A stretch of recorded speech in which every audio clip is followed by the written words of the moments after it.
Le DAF Fresh Morning, c'est 104.5 tonnes de bonne humeur. Tous les matins sur Urban FM. La meilleure radio de la capitale. La meilleure radio de la capitale.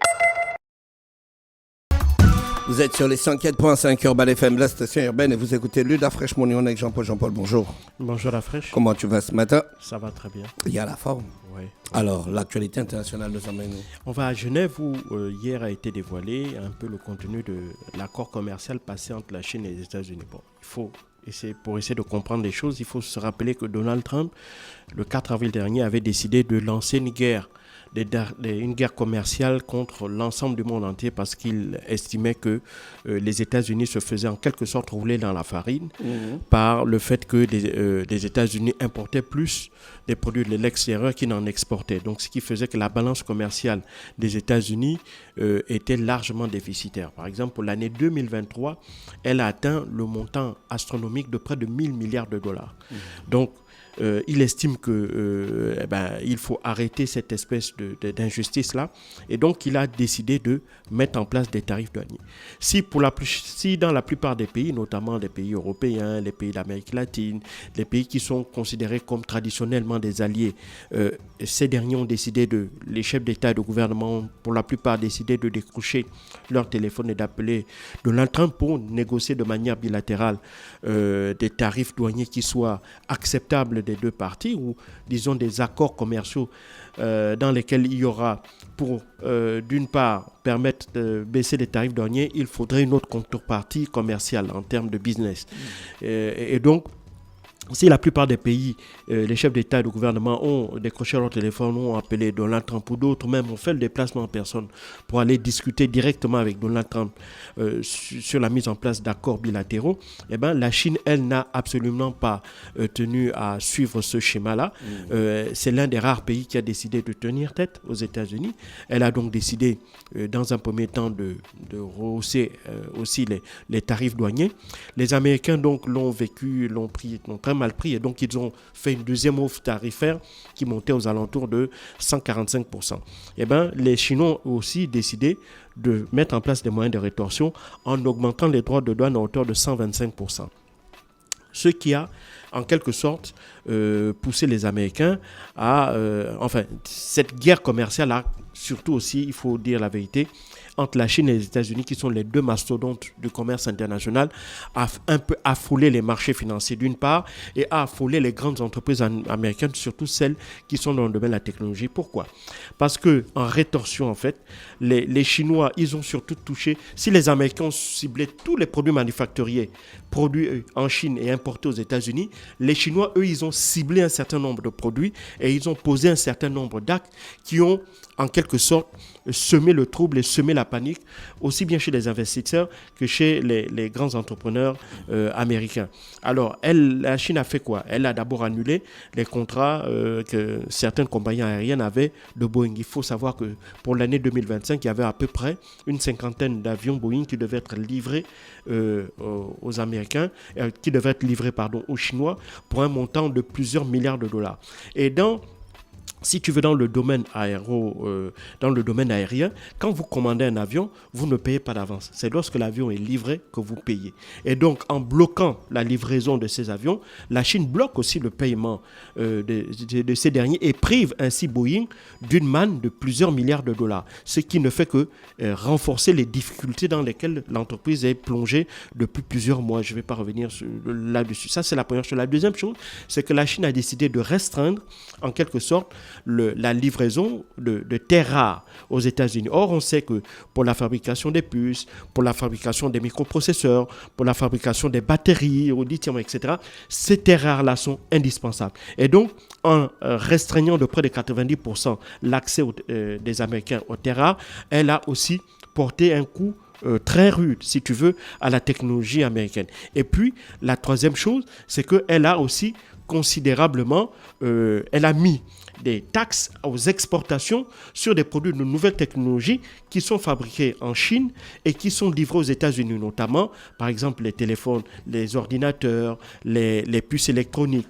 Tous ces biens de technologie-là qui sont de première base, qui sont nécessaires pour les Américains, qui sont pour la plupart fabriqués en Chine. Donc, tous ces produits-là ont été taxés à l'exportation par la Chine et ajoutés avec les 145% de taxes douanières, ce qui rendait quasiment inaccessibles ces produits-là. En dépit du fait que Donald Trump, dès le mois au début du mois fin avril, avait décidé, par exemple, d'exonérer certains produits de ces augmentations de tarifs douaniers, notamment les ordinateurs, les tablettes, les téléphones portables. Pourquoi ? Parce que la plupart de ces biens-là, je prends par exemple le cas du constructeur Apple. Apple ne fabrique aucune tablette, aucun téléphone sur son territoire. Et donc, la plupart sont fabriqués en Chine et en Taïwan. Et donc, en mettant les tarifs douaniers, ça rendait quasiment impossible pour Apple de pouvoir écouler ses produits aux États-Unis, qui reste le marché de prédilection du groupe américain. Et donc, en ajoutant aussi des taxes aux exportations, ça a rendu carrément prohibitif l'accès de ces produits-là. Et les résultats sur les marchés se sont immédiatement fait sentir. Certains experts estiment que cette guerre tarifaire-là, cette guerre douanière entre la Chine et les États-Unis a beaucoup plus nui aux consommateurs américains parce qu'il a augmenté le panier de la ménagère de entre 3 100 et 3 500 $, ce qui est quand même énorme en l'espace de quelques semaines.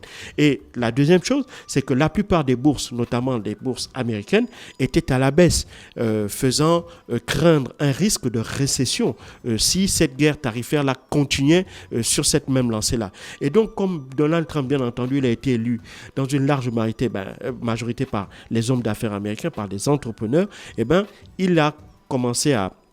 certains entrepreneurs ont commencé déjà à se rapprocher de Donald Trump pour lui expliquer que, évidemment, cette stratégie-là, même si elle avait un objectif noble qui visait à essayer de limiter les importations de produits étrangers et essayer de favoriser l'installation d'entreprises ou d'usines sur le sol américain afin de relancer la réindustrialisation des États-Unis, mais que ce phénomène ne pouvant se faire du jour au lendemain, mais les impacts, par contre, devait déjà se faire ressentir très rapidement. Et donc, c'est face à cette situation-là qu'en réalité, l'administration de Donald Trump a dû faire ce rétropédalage et a dû appeler, donc, en quelque sorte, les Chinois pour discuter. C'est la raison pour laquelle Américains et Chinois se sont retrouvés à Genève, en Suisse, et ils ont discuté au cours du week-end écoulé sur des pistes de solutions visant à, en quelque sorte, essayer de baisser la tension entre les deux pays. Alors, donc ce que l'on sait de manière globale, c'est que les tarifs douaniers vont s'établir à 30% pour les produits chinois importés vers les États-Unis et de 10% d'augmentation pour les produits américains importés en Chine. Ce qui est déjà un premier pas, mais ce qui est clair, c'est que cet accord devrait entrer en vigueur très prochainement à partir de mercredi prochain, le 14, et devrait durer d'abord 90 jours, ce sera sur 3 mois. Donc au cours de ces 3 mois, en réalité, ça va être l'occasion à la fois des deux parties pour continuer à discuter des moyens pouvant permettre justement de pérenniser cette accalmie-là et de favoriser la mise en place de canaux de négociation directs. Parce qu'il faut savoir que cette guerre entre Chinois et Américains n'a pas seulement un impact sur ces deux pays, mais sur l'ensemble du commerce international. Et c'est la raison pour laquelle un certain nombre de pays, et la plupart étaient quand même assez inquiets, parce que si les États-Unis n'absorbent plus la grande partie des importations qui reviennent de Chine, eh bien la Chine serait obligée de se tourner vers de nouveaux débouchés. Ces débouchés-là sont à deux niveaux. Il y a un premier niveau de débouché au niveau du marché intérieur, même si on sait aujourd'hui que la Chine n'a pas la capacité d'absorber la totalité de sa production, mais ce qui est sûr, c'est qu'au cours de la dernière décennie, la capacité, si tu veux, de consommation des Chinois a substantiellement augmenté et cette guerre fratricidante américain et chinois sur le plan commercial a relancé une espèce de patriotisme, une espèce de consommation nationale alimentée par un élan patriotique. Et donc, on a vu aussi au niveau interne une augmentation de la consommation chinoise. Et puis, on a vu aussi que Xi Jinping a entamé une tournée, notamment auprès de ses voisins des pays d'Asie du Sud-Est, notamment Singapour, le Vietnam et d'autres pays. Là-bas, il allait réaffirmer si tu veux, les relations bilatérales et économiques très fortes déjà entre la Chine et ses voisins, mais surtout essayer de s'assurer de, si tu veux, de la bonne coopération ou du fait que en cas de diminution substantielle des importations vers les États-Unis, eh ben, il est clair que ces pays-là pourraient être mis en avant comme étant les prochains débouchés de produits chinois, même si ces pays-là sont de loin en capacité de pouvoir absorber l'énorme production chinoise. Et puis, les Chinois aussi se sont tournés vers leurs Européens en leur offrant une espèce d'alliance commerciale visant à lutter contre, si tu veux, la volonté des États-Unis de manière unilatérale d'imposer, si tu veux, leur loi commerciale sur l'ensemble du monde entier. Et même si certains pays ont accueilli favorablement cet appel-là, mais la plupart des pays membres de l'Union européenne restent encore profondément attachés aux partenaires américains et ne verraient pas d'un bon œil un rapprochement avec la Chine sous peur d'une certaine sorte sous peur d'être prise en représailles, de subir des représailles, de la part de l'allié américain. Donc on voit que face à cette situation-là voulue et imposée par Donald Trump, eh ben, il y a eu un bouleversement sur le plan international et les Américains se sont très vite rendus compte que s'ils laissaient les choses aller sans réagir, eh ben, ce serait eux en réalité qui seraient les plus gros perdants. Parce qu'il faut savoir que les Américains aujourd'hui sont de gros importateurs de produits manufacturiers et la Chine est l'un des plus gros producteurs mondiaux en la matière et de loin même le plus grand producteur de biens manufacturiers que l'on retrouve dans la plupart des États américains. Même s'il n'y avait pas encore de pénurie, mais il était clair que si cette guerre perdurait dans les 2 ou 3 mois qui suivraient, eh ben, si tu veux, les stocks les stocks des magasins devraient rapidement être vidés et on allait assister très certainement à des spectacles ahurissants comme celui de voir des étalages dans les magasins totalement vides. Donc c'est pour éviter cette situation-là que les Américains ont donc dû aussi se rendre compte qu'il fallait aussi ne pas pénaliser leur industrie technologique qui est quand même celle qui porte l'économie américaine avec l'industrie financière. Et donc face à cette situation, en réalité, il faut bien comprendre que dans cette guerre déclenchée par les Américains, ces derniers se sont très vite rendus compte que cela pourrait très vite se retourner contre eux et ils ont donc appelé les Chinois à la table de négociation et ce sont ces négociations qui ont abouti à ces premiers accords auxquels on a à ces accords dont les conclusions nous ont été rendues publiques hier. Qu'est-ce que Donald Trump va chercher dans le Golfe ? Pardon ? Qu'est-ce que Donald Trump va chercher dans le Golfe ? Il entame une tournée. Dans le Golfe, il va aux Émirats Arabes Unis, en Arabie Saoudite. Ils ont déjà leur pétrole. Non, les États-Unis ont des intérêts très importants dans le Golfe, même si du point de vue de pétrole, évidemment, les Américains sont autosuffisants sur le plan pétrolier et gazier, mais n'empêche qu'ils veulent toujours maintenir une sorte d'influence dans la région. Et il faut savoir qu'avec le déclenchement de l'invasion russe le 24 février 2022, il y a eu un rapprochement spectaculaire de certains acteurs du Golfe arabique vers la Chine et vers la Russie. Et donc ce rapprochement de l'Arabie saoudite, des Émirats arabes unis, des pays de la péninsule arabique qui tous n'ont d'abord pas rompu leurs relations diplomatiques avec la Russie et au contraire, depuis l'invasion russe en Ukraine, ils ont considérablement augmenté leur échange avec la Russie. Donc on voit bien que sous l'administration Biden, la volonté qui était d'isoler la Russie s'est retournée en fait contre l'administration Biden puisque ça a poussé à un renforcement justement des relations entre les pays du Golfe arabique avec la Russie et aussi avec la Chine. Donc c'est à cause de cette situation-là et en raison aussi, il faut aussi savoir que cette situation a aussi été amplifié avec le conflit dans la bande de Gaza, le conflit israélo-palestinien. Et donc pour Donald Trump, il s'agit non seulement d'abord de prendre attache avec les responsables de ces pays-là depuis son retour à la Maison-Blanche. Il va aussi se rendre au Qatar. Je dis aussi en parenthèse le Qatar qui a déclenché une polémique aux États-Unis avec le fait que la famille régnante de cet émirat pétrolier a décidé d'offrir gracieusement à Donald Trump un Boeing 747 tout neuf en remplacement de Boeing 747 qui sert d'avion de transport au président américain, le Air Force One, qui est vieux de plus de 40 ans.